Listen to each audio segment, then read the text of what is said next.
이제 요한복음 6장 48절에서 59절까지의 말씀을 봉독합니다. 하나님의 말씀에 경청하십시오. 나는 생명의 빵이다. 너희 조상은 광야에서 만나를 먹었어도 죽었다. 그러나 하늘에서 내려오는 빵은 이러하니 누구든지 그것을 먹으면 죽지 않는다. 나는 하늘에서 내려온 살아있는 빵이다. 이 빵을 먹는 사람은 누구나 영원히 살 것이다. 내가 줄 빵은 나의 살이다. 그것은 세상에 생명을 준다. 그러자 유대 사람들은 서로 논란을 하면서 말하였다. 이 사람이 어떻게 자기 살을 먹으라고 줄 수 있을까? 예수께서 그들에게 말씀하셨다. 내가 진정으로 너희에게 말한다. 너희가 인자의 살을 먹지 아니하고 또 인자의 피를 마시지 아니하면 너희 속에는 생명이 없다. 내 살을 먹고 내 피를 마시는 사람은 영원한 생명을 가지고 있고 마지막 날에 내가 그를 살릴 것이다. 내 살은 참 양식이요 내 피는 참 음료이다. 내 살을 먹고 내 피를 마시는 사람은 내 안에 있고 나도 그 사람 안에 있다. 살아계신 아버지께서 나를 보내셨고 내가 아버지 때문에 사는 것과 같이 나를 먹는 사람도 나 때문에 살 것이다.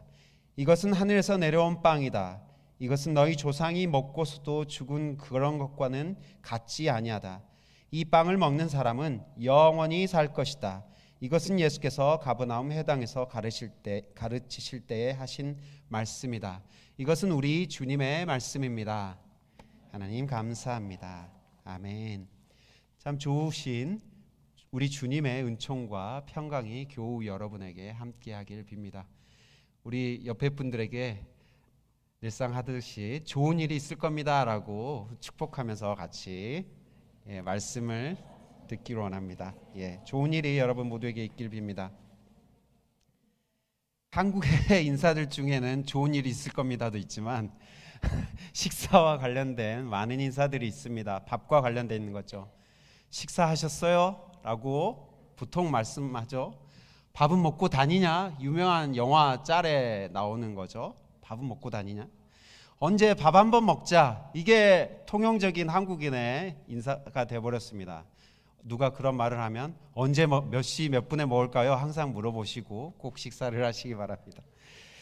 그리고 부모님들은 자녀들에게 끼니 거르지 말아라 뭐 이런 말들로 안부를 전하기도 합니다. 다 먹고 살자고 하는 것인데 라는 말은 먹고 사는 것이 우리 한국 민족에게 얼마나 중요하고 절실한 문제였는지 알 수 있는 말이죠. 먹는 것이 사는 것이고 사는 것이 먹는 것이라고 할 수 있습니다. 한국 사람은 밥심으로 버틴다는 말도 비슷한 말일 겁니다. 저희 아버지께서 몇 달 전에 사고가 나셔서 다리를 못 쓰시게 되었어요. 그리고 걷지를 못하시는 상황이 되었습니다. 나이가 많이 드신 분이시라 이제 90 가까이 드신 분이시라 이렇게 움직이지 못하면 건강이 악화될까 많이 걱정을 했습니다. 그런데 의외로 잘 버티고 잘 생활하고 계시더라고요. 그 이유가 무엇일까 한번 곰곰이 생각해 봤는데 잘 드시기 때문이신 것 같아요. 저희 형제들이 가끔 단톡방에 이제 부모님 맛있는 거 이렇게 섬겨드렸다라고 이렇게 막 자랑하면서 올리곤 하는데 그때 보면 아버지께서 매우 잘 드시고 계시더라고요. 잘 드시니까 건강하신 거고 잘 드시니까 아프지 않는 듯 합니다. 우리가 맛있는 음식을 씹고 맛보는 것은 우리 삶의 큰 힘이고 원동력입니다. 잘 먹어야지 잘 살 수 있는 것이죠. 좋은 음식을 잘 먹어야 하는데 본문은 우리 삶의 최고의 음식을 우리에게 소개해 주고 있습니다. 오늘 본문의 말씀에서 예수님은 내가 바로 그것이다 라고 말씀하시는 에고에이미, 그리스 말로 에고에이미라고 몇 번 설명드렸죠. 굳이 에고라는 말이 필요 없는데 쓰신 거예요. 내가 바로 그 사람이야 라는 뜻을 강조하기 위해 쓰셨다는 거죠. 다른 누구도 아닌 내가 바로 생명의 빵이다 라고 예수님은 말씀하십니다. 이 말씀은 41절 말씀에서 이미 말씀하신 것을 반복한 것인데요. 그 말씀에서 예수님은 나는 하늘에서 내려온 빵이다 라고 자신을 하늘로부터 보내진 생명의 빵으로 소개하고 있습니다. 생명의 빵이라는 것은 생명을 이어가기 위해서, 생명을 유지하기 위해서 필요한 빵이라는 의미인데요, 생명의 빵이신 예수님을 먹으라고 말씀하고 있습니다. 이 말씀이 당시에 유대인뿐만 아니라 이 말씀을 듣고 있던 예수님 제자들에게도 매우 어려운 말씀이고 혼란스러운 말씀으로 이해됐던 것 같습니다. 예수님의 살과 피를 먹는다고요? 좀비나 드라큘라가 되라는 말씀인가요? 오늘 말씀을 통해 생명의 빵이 무엇이고 생명의 빵을 먹는다는 것은 무슨 뜻인지, 그리고 그것이 우리에게 의미하는 것은 무엇인지 알아보기 원합니다. 요한복음이 어려운 이유 중에 하나는 많은 사건과 의미들이 구약과 관련된 지식들을 요구하기 때문입니다. 요한복음 6장 설교를 제가 오랫동안 했었는데 이 에피소드들이 모두 다 출애굽 사건이나 구약의 사건들과 연관이 있다고 말씀드린 적 있죠. 오병이어 사건은 바로 광야에서 만나를 먹이신 하나님의 그 역사의 재현이고요. 갈릴리 바다를, 오병이어 직후에 갈릴리 바다를 건너시잖아요. 이 갈릴리 바다를 건너시면서 풍랑을 잠잠케 하신 에피소드는 홍해 바다를 건너는 사건을 배경으로 하고 있습니다. 오늘 말씀도 출애굽 사건과 구약의 말씀들과 관련하여서 해석할 필요가 있습니다. 본문에서 생명, 산다, 살아간다, 영생이라는 단어가 정말 많이 반복되고 있습니다. 산다라는 말이 되게 많이 반복됐다는 거죠. 54절을 보면 내 살을 먹고 내 피를 마시는 사람은 영원한 생명을 가지고 있고 마지막 날에 내가 그를 살릴 것이다 라고 얘기하고 있습니다. 예수님의 살을 먹고 피를 마시는 것이 사는 것뿐만 아니라 살리는 효력까지 있다라고 얘기하죠. 마지막 날에 살리는 효력이 있다고 얘기하고 있습니다. 이 세상 끝날에 다시 살아나 생명을 이어간다고 말씀하고 있죠. 예수님의 피를 먹고 살을 먹는 자들이 영생하는 삶을 살게 된다는 말일 텐데요, 영생의 의미를 먼저 우리가 짚어볼 필요가 있을 것 같습니다. 영생이 무엇입니까? 여러분, 영생이 무엇입니까? 제가 저번에 영생은 영성은 영성이다라고 얘기한 적이 있는데 그것과 별로 상관이 없는 말씀이긴 하지만, 영생은, 이 영생의 영은요 스피릿의 영이 아니에요. 무슨 영입니까? 길 영자를 쓰고 있습니다. 영원히 지속되는 삶이 영생입니다. 다른 말로 하면 영원히 존속될 만한 가치가 있는 삶, 영원히 살아갈 만한 가치가 있는 삶이 영생이란 말입니다. 그냥 무의미한 삶의 연속이, 시간의 연속이 영생이 아니라요, 지속 가능한 가치 있는 삶이 죽어서까지 이어지는 것, 그것이 영생이라는 말인 거죠. 이것을 또 다른 말로 표현하자면 하나님 사랑과 이웃 사랑으로 단련된 삶이라고 할 수 있겠습니다. 하나님을 사랑하고 그 사랑의 힘으로 이웃을 사랑하는 삶입니다. 구약 성경은 영생의 상태를 바로 하나님 사랑과 이웃 사랑이 온전히 이루어진 상태라고 우리에게 설명해 주고 있습니다. 그 대표적인 말씀이 시편 133편 말씀이죠. 영생의 삶이 이러한 삶이다라고 우리에게 묘사해 주고 있습니다. 시편 133편 1절하고 3절을 제가 읽어드립니다. 그 얼마나 아름답고 즐거운가, 형제 자매가 어울려서 함께 사는 모습. 주님께서 그곳에 복을 약속하셨으니 그 복은 곧 영생이다. 하나님을 전심으로 사랑하는 사람들이 형제 자매들과 이루는 아름다운 평화, 샬롬의 공동체는 하나님이 꿈꾸시는 영생의 삶 그 자체입니다. 이것이 지속 가능한 가치 있는 삶이라는 것이죠. 이렇게 하나님 사랑과 이웃 사랑이 체질화된 사람들이 누리는 것이 영생입니다. 그러니까 천국에서나 있을 법한 삶을 이곳에서 살아가는 것입니다. 그리고 그런 삶이 죽어서까지 이어지는 것을 천국에 간다라고 말하는 것이고요. 영생은 여러분 무엇입니까? 한마디로 말하라고 하면 영생은 지속할 만한 가치가 있는 삶이다 라고 할 수 있겠습니다. 오병이어에서부터 이어지는 본문의 말씀은 성만찬을 배경으로 합니다. 성만찬이 무엇입니까? 예수님께서 십자가를 지시기 하루 전날 밤에 제자들을 모아놓고 최후의 만찬을 가지시잖아요. The Last Supper라고 하죠. 유명한 화가들의 그림이 많죠. 이와 관련해서 그것을 성만찬이라고 합니다. 그런데 이 성만찬은 무엇을 재현한 식사였죠? 바로 구약의 유월절 식사를 재현한 식사였습니다. 예수님의 십자가 희생은 구약의 제사의식에서 희생된 어린 양을 상징하는 것이었습니다. 성만찬이 바로 예수님의 희생을, 구약의 제사를 가져와서 예수님의 희생을 상징하는 것이라는 거죠. 제물로 드려진 어린 양처럼 예수님 자신이 제물로 희생될 것을 성만찬을 통해 예수님을 밝히셨습니다.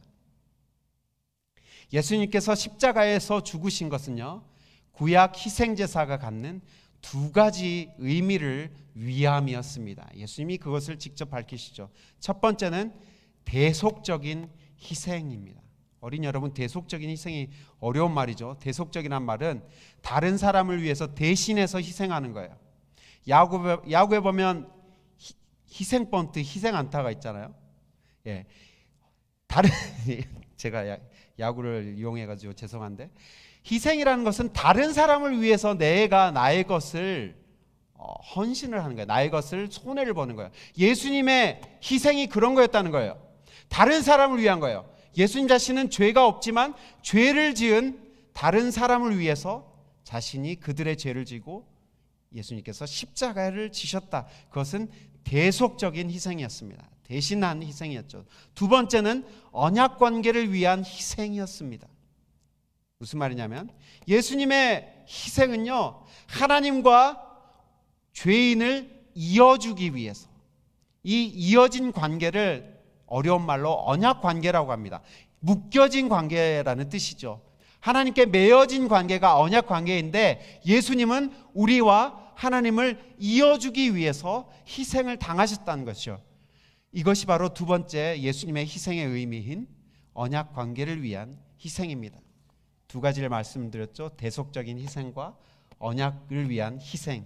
이 두 가지를 위해서 예수님이 희생 당하셨다는 거예요. 자, 여기서 우리가 좀 더 언약 관계를 위한 희생을 좀 더 자세히 들여다보고 싶습니다. 여러분, 옛날 고대 근동에서는요, 그러니까 아브람 시대로 거슬러 올라가서 이 고대 근동에서 문화에서 이 언약 관계를 맺는 사람들의 서로의 인격과 영혼이 묶여져 있다는 것을 확인하기 위해서 서로 식사를 했다는 것이죠. 서로를 먹는다라는 표현을 했습니다. 서로를 먹는다. 그래서 어떤 특별한 언약 관계를 맺을 때 재물을 반틈으로 쪼갭니다. 그리고 사이를 만들고 그 쪼개진 재물 사이를 이 언약의 두 당사자가 걸어가는 거예요. 자, 여기 있는 친구인 다윗이와 제가 언약 관계를 맺어요. 너 평생 효도해야 돼 라고 약속을 합니다. 그리고 집에 있는 송아지를 반틈으로 쪼갭니다. 그리고 갈라놓고 그 사이를 통과해요. 이 이유가 무엇입니까? 네가 약속을 지키지 않으면 너는 이 쪼개진 동물처럼 너는 죽게 될 거야 라는 것을 약속하기 위해서 그렇게 하는 거예요. 거기서 끝나는 게 아니라 그 제물의 동물을 함께 먹습니다. 이 제물을 같이 먹는 거예요. 그것은 무슨 뜻입니까? 이 두 당사자가 이 계약 식사를 통해서 신실하게, 그리고 이 두 사람 사이에 약속한 그 약속을 신실하게 지키겠다라는 뜻으로 계약 식사를 한다는 것이죠. 우리 한국의 문화 가운데서도 결혼식 전에 이 당사자 부모와 자식이 함께 모여서 식사를 하잖아요. 그것을 뭐라고 말하죠? 상견례라고 말합니다. 상견례라는 뜻은요, 우리가 이 두 사람이 성실하게 언약 관계를 지키겠습니다라는 것을 이 두 가문이 함께 약속을 지키는 식사라고 할 수 있겠습니다. 제가 너무 과하게 의미를 해석한 건가요? 그런 식사일 것 같아요. 어쨌든 이 상견례라는 것은요, 계약 당사자들끼리의 이 신실한 약속을 식사를 통해 표현을 했다. 이것이 포인트이죠. 출애굽 당시의 유월절 식사도 그런 의미였습니다. 나는 하나님께 매인 언약 백성으로 나눠지지 않는 마음으로 하나님 한 분만 사랑하겠다는 표시로 식사를 했던 것입니다. 예수님은 유월절 식사를 성만찬으로 대신하면서 이제 예수님의 살과 피를 먹어야 한다고 강조하고 계십니다. 성만찬은 우리가 하나님의 언약 백성으로 언약 당사자이신 예수님의 인격과 생명을 대표하는 음식인 떡과 포도주를 먹는 것입니다. 그러니까 한마디로 예수님의 인격을 먹는다라는 것입니다. 우리의 언약 당사자이신 예수님의 인격을 먹는 예식이 예수님의 살과 피를 먹는 것이라는 것이죠. 예수님이 이런 배경으로 자신이 하늘로부터 내려온 생명의 빵이라고 말씀하시면서 자신의 피와 살을 먹으라고 우리에게 말씀하고 있는 겁니다. 생명의 빵이신 예수님을 먹는다는 것은 성만찬을 전제로 하는 것이라고 제가 말씀드렸죠. 예수를 먹는다는 것은 예수를 통해 하나님과 맺어진 특별한 관계가 생기게 된다는 것을 의미합니다. 53절의 말씀은 이런 맥락에서 이해가 되는 것이죠.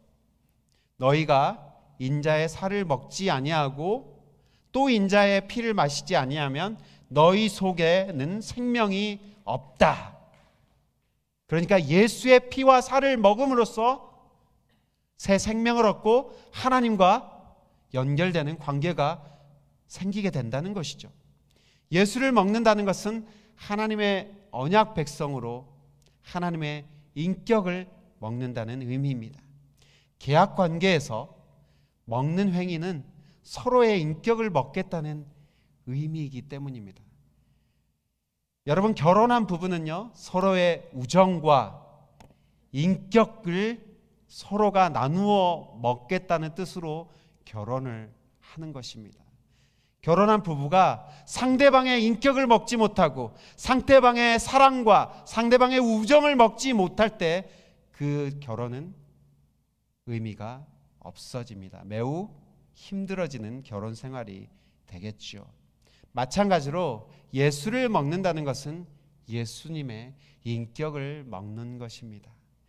한국의 소화제 광고 중에 씹고 뜯고 맛보고 즐기고 이런 카피 여러분 기억나십니까? 옛날에 나왔던 광고인데, 먹는다는 것은요, 씹어서 삼키고 소화한다는 뜻입니다.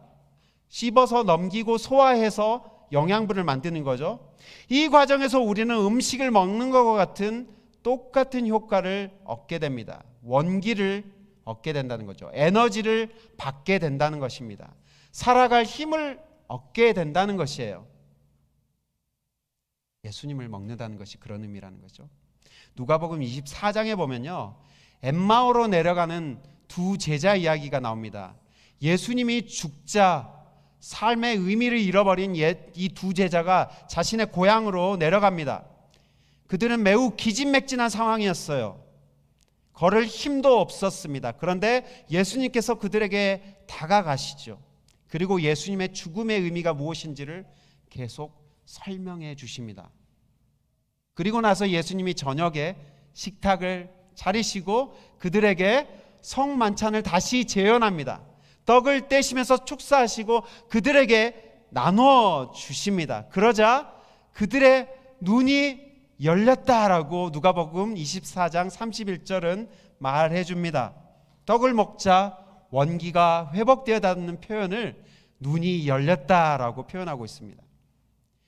무슨 말입니까? 예수님의 죽음이 이해되기 시작했다는 거예요. 왜 예수님이 죽어야 했고 그 죽음이 무엇을 의미하는 것이고 그것이 나의 삶에 어떤 것을 의미하는 것인지 이 제자들이 이제 깨달아 알았다는 것입니다. 그리고 나의 삶을 어떻게 살아가야 될 것인지 이제 방향성을 잡고 원기를 회복했다라는 뜻을 거기서 말해 줍니다. 요한복음 4장에 보면요, 또 다른 이야기가 나오죠. 예수님이 사마리아 여인과 대화를 나누죠. 그리고 사마리아 여인이 회심을 하고 자기의 마을로 들어가서 사람들을 예수님께로 초청해 가려고 할 때 제자들이 때마침 음식을 사들고 예수님께 옵니다. 그리고 예수님께 예수님 이 음식을 한번 드셔보십시오 하고 예수님께 음식을 권하는데 예수님이 그것을 거절하면서 뭐라고 말씀하십니까? 4장 34절에 이렇게 말합니다. 나의 양식은, 그러니까 나의 밥은 나를 보내신 분의 뜻을 행하고 그분의 일을 이루는 것이다 라고 예수님이 이해하기 힘든 말을 합니다.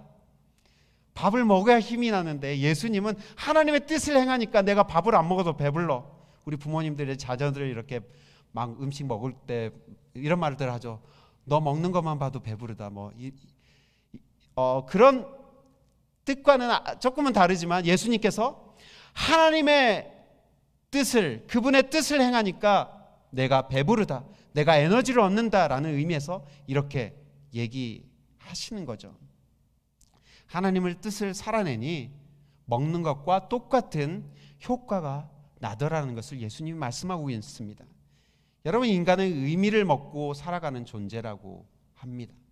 여러분이 아무리 많은 돈을 가지고 있더라도 여러분의 삶에 의미를 잃어버리면 여러분의 삶에 하나도 재미가 없습니다. 왜냐하면 우리 인생은 의미를 먹고 살아가야 하기 때문입니다. 예수를 먹는다는 것은요, 예수의 인격을 먹는 것입니다. 예수의 인격을 먹는다는 것은요, 예수의 인격을 우리가 소화하여 살아내는 것입니다. 예수의 이미테이터가 되는 것이죠. 예수 판박이가 되는 것이에요. 예수의 인격과 행위를 내 것으로 소화하여서 삶으로 표현해내는 것입니다. 예수의 삶을 나의 몸으로 육화시키는 거예요. 육화라는 것은 몸으로 살아낸다는 얘기죠. 하나님의 뜻을 순종할 때마다 우리에게 에너지가 생기게 되는 것입니다. 이 기쁨을 누려야만 우리 인생이 맛깔나게 변할 수가 있습니다. 여러분, 말씀을 정리해 봅니다. 예수님을 먹음으로 우리는 하나님과 연결되는 언약 백성이 될 수가 있습니다. 우리의 인생에 새로운 문이 열리게 되는 것이죠. 예수의 대속적인 희생을 받아들임으로써 이 시작이 열리는 것이라는 말이죠.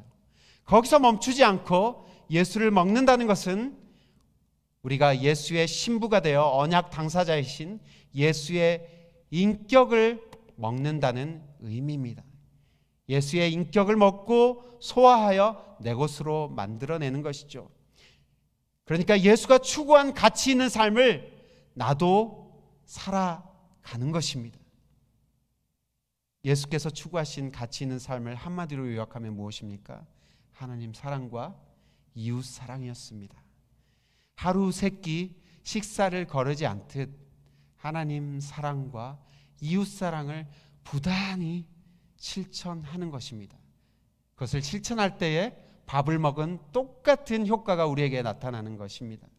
내 살을 먹고 내 피를 마시는 사람은 영원한 생명을 가지고 있고 마지막 날에 내가 그를 살릴 것이다 라고 54절은 말씀해 주고 있습니다.